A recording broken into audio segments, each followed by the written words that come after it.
क्या तेहरान में युद्ध का सायरन बजने वाला है?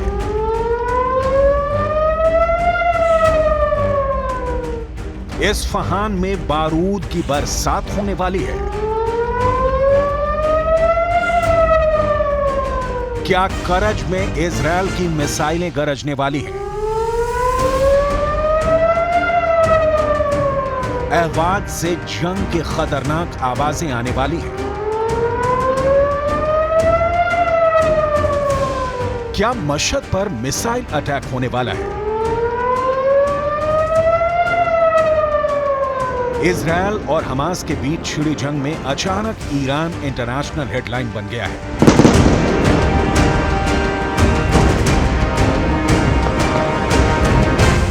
हमास से हमदर्दी क्या ईरान के लिए सरदर्द साबित होने वाली है? क्या गाजा में छिड़ी जंग तेहरान तक पहुंचने वाली है? ईरान ने इजरायल को खुली धमकी दी है।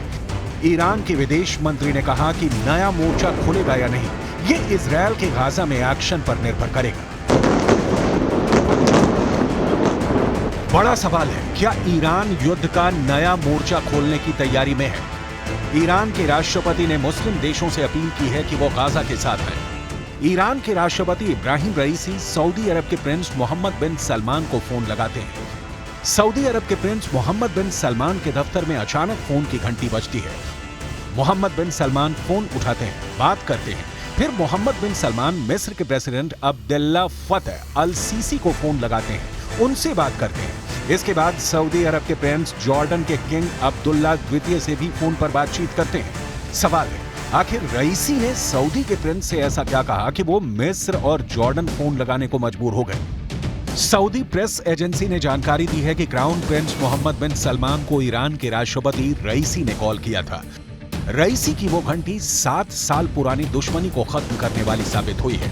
7 वर्षों का मौन टूटा तो दोनों नेताओं के बीच पूरे 45 मिनट तक लगातार बात होती रही। उसके बाद इंटरनेशनल मीडिया में जो खबर बाहर आई, उसमें कहा गया कि ईरान ने हमास की खातिर अपनी बरसों पुरानी दुश्मनी को ताक पर रख दिया है। इस तरह गाजा को लेकर ईरान, सऊदी अरब, मिस्र और जॉर्डन एक ऐसे तार से जुड़ गए हैं जिसकी शुरुआत ईरान की तरफ से हुई है। इन 4 देशों के प्रमुखों के बीच हमास के इजरायल पर हुए हमले की चर्चा हुई है। इजरायल के हमलों पर बात हुई और गाजा की बर्बादी पर बात हुई है। साफ है, हमास के खिलाफ इजरायल के एक्शन को रोकने के लिए ईरान ने अपने बरसों के दुश्मन से मदद की गुहार लगाई है। वहीं सऊदी अरब ने अपने नए दोस्त इजरायल को रोकने के लिए अपने पुराने दुश्मन ईरान से हाथ मिला लिया है। इजरायल की फिलिस्तीन से दुश्मनी है, इजरायल की ईरान से दुश्मनी है, वहीं ईरान की गाजा या कहें कि फिलिस्तीन से गहरी दोस्ती है। ईरान और सऊदी अरब, 2 दुश्मनों के बीच हुए इस नई दोस्ती से अमेरिका भी परेशान है। उसे डर है कि अगर सऊदी ईरान के साथ साथ मुस्लिम देशों से फिलिस्तीन की मदद की तो यह जंग और विध्वंसक हो सकती है। यही वजह है कि अमेरिका ने गाजा के मददगार देशों को युद्ध में कूदने से रोकने के लिए अपने 2 न्यूक्लियर एयरक्राफ्ट कैरियर को इजरायल के पास भूमध्य सागर में पहुंचा दिया है। अमेरिका ने जिन 2 एयरक्राफ्ट कैरियर को इजरायल की मदद के लिए भेजा है, उनके नाम है USS Gerald R, USS Gerald R Ford और USS Eisenhower. USS Gerald R Ford के साथ 12 स्ट्राइक ग्रुप होती है।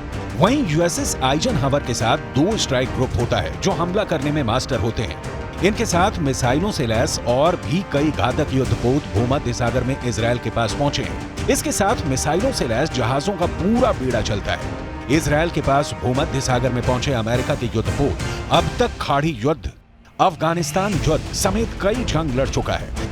दरअसल दावा ये किया जा रहा है कि अमेरिका के इन युद्धपोतों के इजरायल भेजने के पीछे का मकसद हिजबुल्ला और सीरिया को इस युद्ध में शामिल होने से रोकना है, क्योंकि अगर ये भी जंग में शामिल हो गए तो खाड़ी में बहुत ही भयंकर युद्ध भड़क जाएगा। इजरायल और गाजा के बीच चल रही जंग में अमेरिका के साथ ईरान की भी एंट्री हो गई है। ईरान पूरी तरह से गाजा के साथ खड़ा है। वहीं अमेरिका ने इजरायल को मदद देने का ऐलान किया है। इजरायल पर हमले के लिए हमास को समर्थन ईरान से मिल रहा है। खुद इसकी जानकारी हमास के प्रवक्ता गाजी हमद ने दी है। दरअसल ईरान से आने वाली तस्वीरें और वहां के विदेश मंत्रालय के बयान से भी इस बात के संकेत मिल रहे हैं कि ईरान की मदद हमास को इजरायल के खिलाफ की जा रही है। दरअसल इजरायल और ईरान दुश्मन है और इस बात की पूरी संभावना है कि ईरान हमास की मदद कर सकता है। इजरायल और हमास के युद्ध में ईरान हमास और फिलिस्तीन के साथ खड़ा है। हिजबुल्लाह ने भी हमास का समर्थन किया है। कहा जा रहा है कि इस हमले की प्लानिंग बेरूत में हुई और इस पर हिजबुल्लाह ने भी हामी भरी। अमेरिकी मीडिया ने तो यहां तक दावा किया कि ईरान को हमास के प्लान की पहले से खबर थी। अमेरिकी मीडिया वॉल स्ट्रीट जर्नल ने हमास और हिजबुल्लाह के सीनियर अधिकारियों के हवाले से अपनी रिपोर्ट में दावा किया है कि ईरान के सुरक्षा अधिकारियों ने इजरायल पर हमले की प्लानिंग में हमास की मदद की थी। इसके बाद उन्होंने 2 अक्टूबर को बेरूत में एक बैठक में हमले के लिए हरी झंडी दे दी थी। इस पर्दाफाश के बाद ईरान और इजरायल के बीच तनातनी और बढ़ गई है। अगर गाजा से इजरायल की जंग और आगे बढ़ती है तो इसके तेहरान तक पहुंचने में भी देर नहीं लगेगी।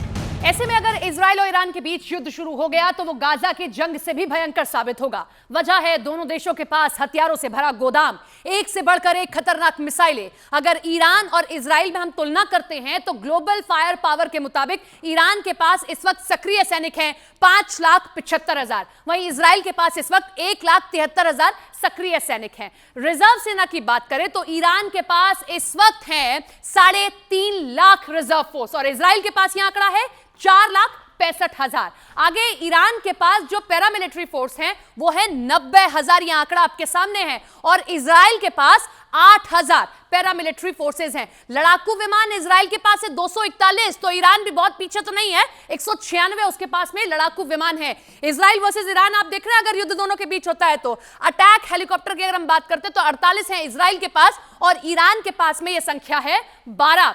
आगे बात करते हैं टैंक की तो 2200 इजराइल के पास टैंक मौजूद है, ईरान के पास में ये बड़ा आंकड़ा है 4071 का टैंक है इजराइल के पास में, यह आंकड़ा उसके पास है। बख्तरबंद गाड़ियां 56,290 इजराइल के पास है और ईरान के पास है 69,685 बख्तरबंद गाड़ियां। तो आप सोचिए जरा, दोनों देशों के बीच में अगर जंग हो जाती है तो यह आंकड़ा बहुत कुछ बताता है। Video number 1, video number 2, video number 3। ये 3 वीडियो तो बस बाकी है। ईरान इजरायल में खौफ भरने के लिए ऐसे कई वीडियो रिलीज कर चुका है। ये वीडियो इजरायल के लिए किसी चेतावनी से कम नहीं है। ईरान ने इजरायल को खुली धमकी दे रखी है कि अगर उसने ईरान के सैन्य या फिर परमाणु ठिकाने की तरफ देखा तो उसके शहर तेल अवीव को तबाह कर दिया जाएगा। गाजा में चल रही जंग के बीच ईरान की मीडिया की तरफ से जारी किया गया ये वीडियो एक बार फिर ट्रेंड कर रहा है। वीडियो में दिखाया गया है कि कैसे ईरान की मिसाइलों ने मोर्चा संभाल रखा है।